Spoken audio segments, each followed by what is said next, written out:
మీరు కూడా నాలా రోజంతా ఎనర్జెటిక్గా ఉండాలనుకుంటున్నారా? నా సీక్రెట్ శిలాజిత్ గోల్డ్. ఇంకెందుకు ఆలస్యం, డిస్క్రిప్షన్లో లింక్ ఉంది, వెంటనే ఆర్డర్ చేసుకోండి. పెళ్లి చూపులంటే పెళ్లి కానమ్మాయితో అనుకున్నానండి. ఇలా పెళ్ళి అయిపోయిన వాళ్ళతో పెళ్లి చూపులేంటండి?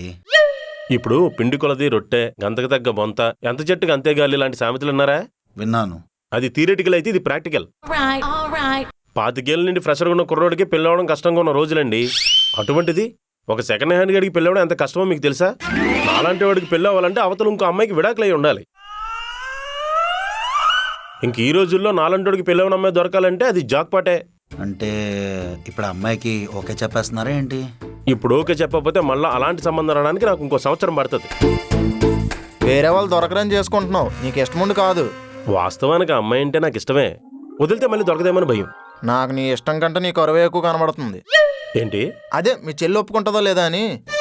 నా పరిస్థితి వాళ్ళకి తెలుసు కాబట్టి అర్థం చేసుకుంటారు, పైగా ఆనందపడతారు కూడా. మరి ఇంకెందుకు లేటు, ఫోన్ చేసి చెప్పు.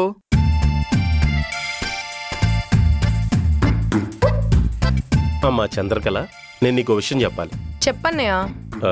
ఎలా కాదు, ఒకసారి ఇంటికి రా. సరే అన్నయ్య.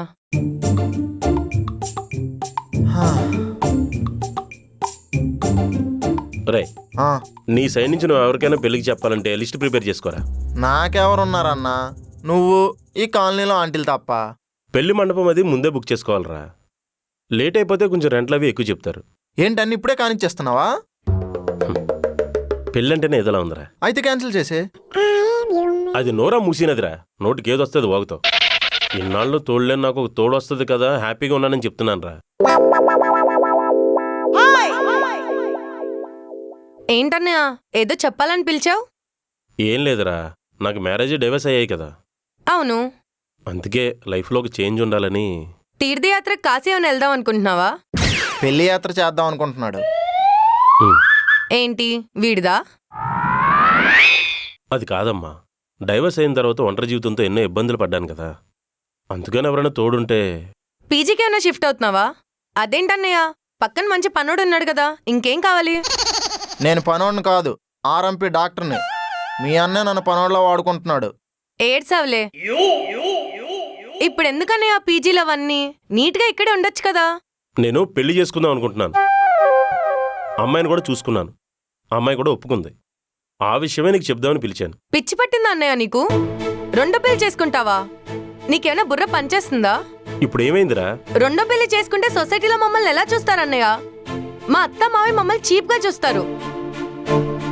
ఇదే వంకగా తీసుకుని మా ఆయన అదే పని చేయడు. అసలే మా ఇంట్లో చాలా ప్రాబ్లమ్స్ ఉన్నాయి. చెల్లికున్న బాధలు ఇబ్బందులు పట్టించుకుందామని లేదు, కానీ రెండో పెళ్లి కావాల్సి వచ్చిందా నీకు? రెండో పెళ్ళని కాదురా, ఆల్రెడీ నాకు డైవర్స్ అయిపోయింది కదా. నువ్వు రెండో పెళ్లి చేసుకుంటానంటే నాకు ఇష్టం లేదన్నయ్య. నా మాట వినకుండా చేసుకుంటే నీ సంగతి చూస్తా.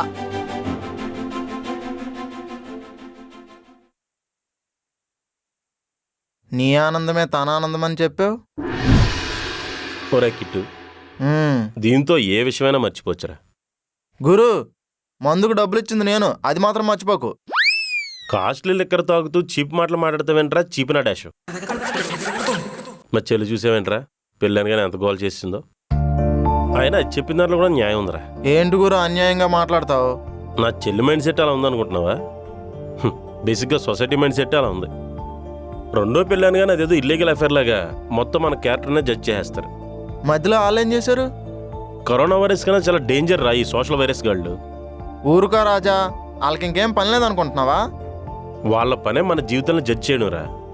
ఈడో పెద్ద శాడిస్టు, రోజు తాగిసి వాళ్ళ పిల్లని కొడతాడని ఒకడు, వాళ్ళలో మ్యాటర్ లేక ఆడి పిల్లని వదిలేసి వెళ్ళిపోయిందని ఇంకొకడు. నోటుకు వచ్చినట్టు మాట్లాడారా. అసలు ఏం తెలుసారా వాళ్ళకి నా గురించి? పువ్వుల్లో పెట్టి చూసుకున్నాను రా దాన్ని. ఎదవ అనుమానం చెబుతోటి నాకేవో ఇల్లీగల్ ఎవర్స్ ఉన్నాయనుకుని వదిలేసి వెళ్ళిపోయిందిరా. ఏంటి రాజుగారు సిట్టింగ్ వేస్తున్నారా? లేదండి, ఏవో సాధక బాధకాలు చెప్పుకుంటున్నాం. మీరు కూడా చిన్న మాట వేస్తారేటి? చిన్న మాట ఏముందండి, పెద్ద మాటే చెప్తాను.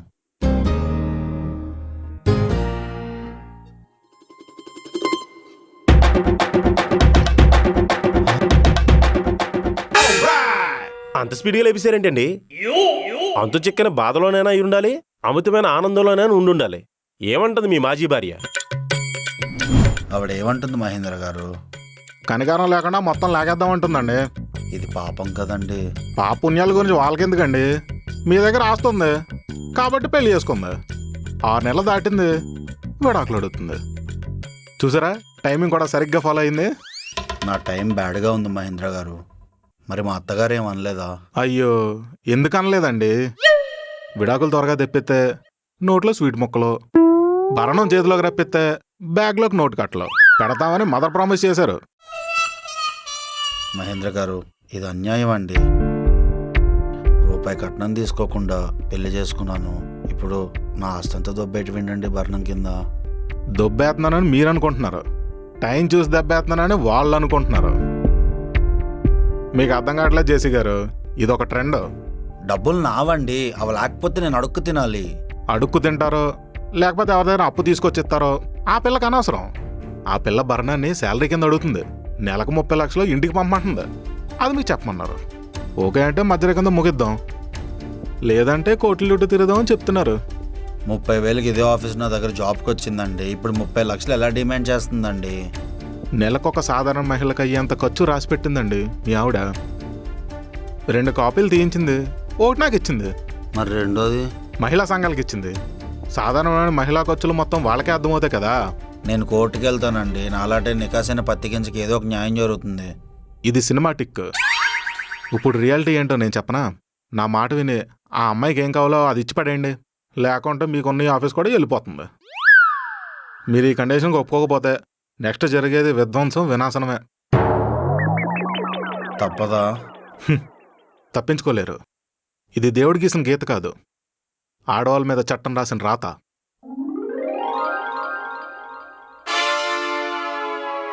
రాజుగారు, నాకు ఇప్పుడు డబ్బు కావాలి. ఈ ప్రాజెక్ట్ ఎలా అయినా ఓకే అవ్వాలి. నాకు మీ సహాయం కావాలి. దాన్ని మేమేం చేయాలి? బెంగళూరు నుంచి క్లైంట్ పంపించిన ఒక ప్రాజెక్ట్ హెడ్ వచ్చింది.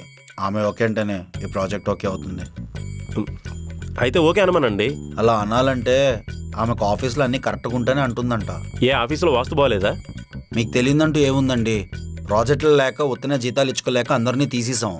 ఇప్పుడు ఉంచాలా మూసేయాలనే టైంకి ఒక ప్రాజెక్ట్ వచ్చింది. ఆ ప్రాజెక్ట్ అంత ఫాస్ట్గా ఓకే చేస్తారు, చెకింగ్కి వస్తారని నేను అసలు ఎక్స్పెక్ట్ చేయలేదు. ఎవరు దొరికితే వాళ్ళు కూర్చోబెట్టేద్దామండి. ప్రాజెక్ట్ ఓకే అయినంత వరకు మేనేజ్ చేద్దాం, ఆ తర్వాత రిక్రూట్ చేద్దాం. ఏదో ఒకటి చేసి నా జీవితాన్ని సేవ్ చేయండి.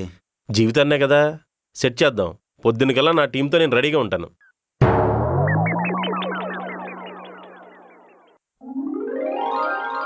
ఏంటి వీళ్ళందరూ మన టీం మెంబర్సా? వీడు మన ఆఫీస్ బాయ్ కదా. అలా తక్కువగా చూడకండి. సామాజిక న్యాయం చేయడమే నా ఆశయం. ఇలా వీళ్ళందరినీ పెడితే మనం అన్యాయం అయిపోతాం కదండి. ఈడు టీ కొట్టు కిరణ్ గాడు, నువ్వేంటి ఇక్కడ? అన్నారమ్మంటే వచ్చానండి. రెస్పెక్ట్. మరి నీ టీ షాపు? కుర్రోని పెట్టి వచ్చానండి. Perfect planning. టీ కొట్టోడు కిట్టుగాడు మన ఆఫీస్ బాయ్. ఏంటి సార్ ఇది? ప్రస్తుతానికి వీరు సరిపోతారు అనుకుంటున్నానండి. ఇంకా రిక్వైర్మెంట్ ఉంటే చెప్పండి, కృష్ణానగర్ నుంచి మొత్తం లాగేద్దాం. రాజాగారు, మిమ్మల్ని నమ్ముకొని ఐశ్వర్యాన్ని కూడా వచ్చేయమన్నాను. ఇందులో ఒక్కడు కూడా ఎంప్లాయీస్ లా కనిపించట్లేదు. Don't judge lawyer by his lover. అది don't judge a book by its cover అండి. Wow, you're clever. సరే, ఐశ్వర్య వచ్చే టైం అయింది. వీళ్ళెవరితో మాట్లాడించుకొని నువ్వే మాట్లాడి మేనేజ్ చేయి. ఓకే, మొత్తం నేను చూసుకుంటాను. అది నమ్మకం అంటే. మాక్సిమం నీ వరకేం తీసుకురానులే, నేనే చూసుకుంటా. ఓకే, నేను నా టీంని గైడ్ చేయాలి. నువ్వు ఒక ధోని, ఇదొక టీము. టైం అవుతుంది, కుర్రోని భోజనానికి పంపాలన్నా.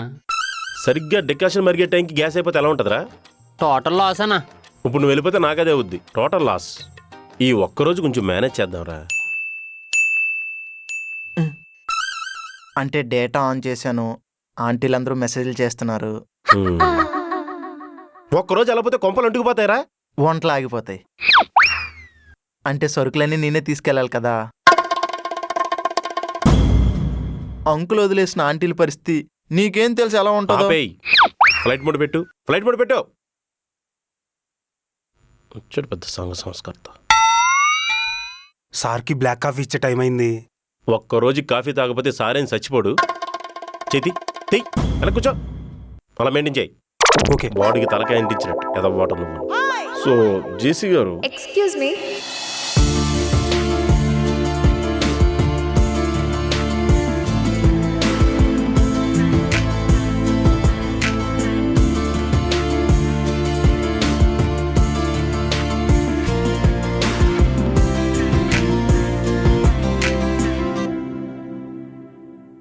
చూడ్డానికి మేడం అంత స్ట్రిక్ట్గా ఏం లేరు, చాలా ఈజీగా మేనేజ్ చేయొచ్చు. మీరు మేనేజ్ చేయండి, నేను ఇప్పుడే వస్తాను. నువ్వెక్కడికి వెళ్ళిపోతున్నావు? కాఫీకి. ఒకరోజు కాఫీ తాగకపోతే ఏం చచ్చిపో, కూర్చో. Hi Aishwarya, hi JC. This is our team and he is Raja, senior and experienced employee. నమస్తే. Hi. My name is Raja. This is our co employees. Meet tea కొట్టు Kiran garu. Sorry, tea Kiran, expert in coding. Hi. He is Krish, technical head. Krish garu మీ గురించే చెప్తున్నాను. Hi. Hi. And he's చేతి, నీ పేరేంట్రా? దొరికేసలో ఉన్నాం. జేసీ గారు, మొత్తం అంతా నేనే మాట్లాడితే బాగోదు, మీరు కూడా కొంచెం ఇంటరాక్ట్ అయితే బాగుంటుంది కదా. మన ఇంపార్టెంట్ ఎంప్లాయ్ గురించి మీరే చెప్పండి, పైగా మీ శిష్యుడు కూడాను. He is Mallesh, admin department మొత్తం చూసుకుంటాడు. Okay okay. కాపీ తాగుతారా మేడం? దరిద్రుడా. చెప్పాడు కదా అన్నీ చూసుకుంటాడని, మొత్తం total A to Z. Okay okay okay. Mister Mallesh, అన్నా, మీకు ఏదో వర్క్ ఉందని చెప్పారు, క్లినిక్ పని అన్నా. బయలుదేరండి. JC, I need to interact with Raja గారు.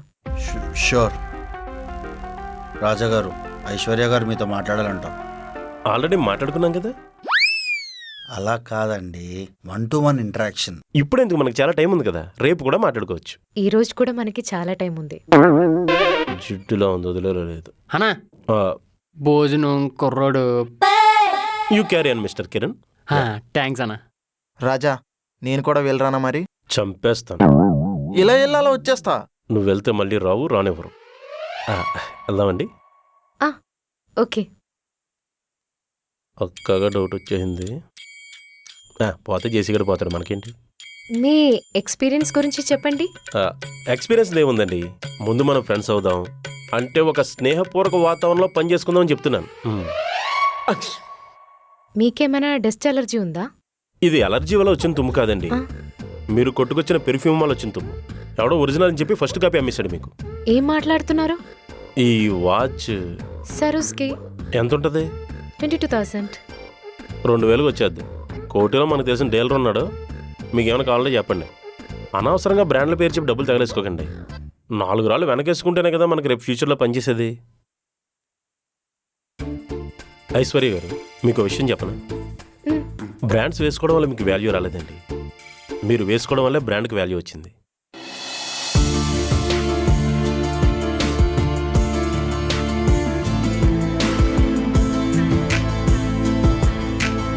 ఐశ్వర్య, ఈ ప్రాజెక్ట్ ఈ ప్రాజెక్ట్ మనం చేస్తున్నాం, కానీ నాకు కొన్ని డౌట్స్ ఉన్నాయి. అది రాఘవ్తో మాట్లాడి కన్ఫర్మ్ చేస్తా.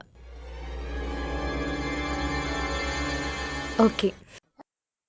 ఈ రాజా గారితో దినదినగండం నూరేళ్ళ ఆయుష్లా ఉంది. ఇలా ఉంటే ప్రాజెక్ట్ వెనక్కి వెళ్ళిపోయేలా ఉంది. ఈ టైంలో సీనియర్ ఎంప్లాయ్ ఉంటే బాగుంటుంది. హలో సుప్రియ.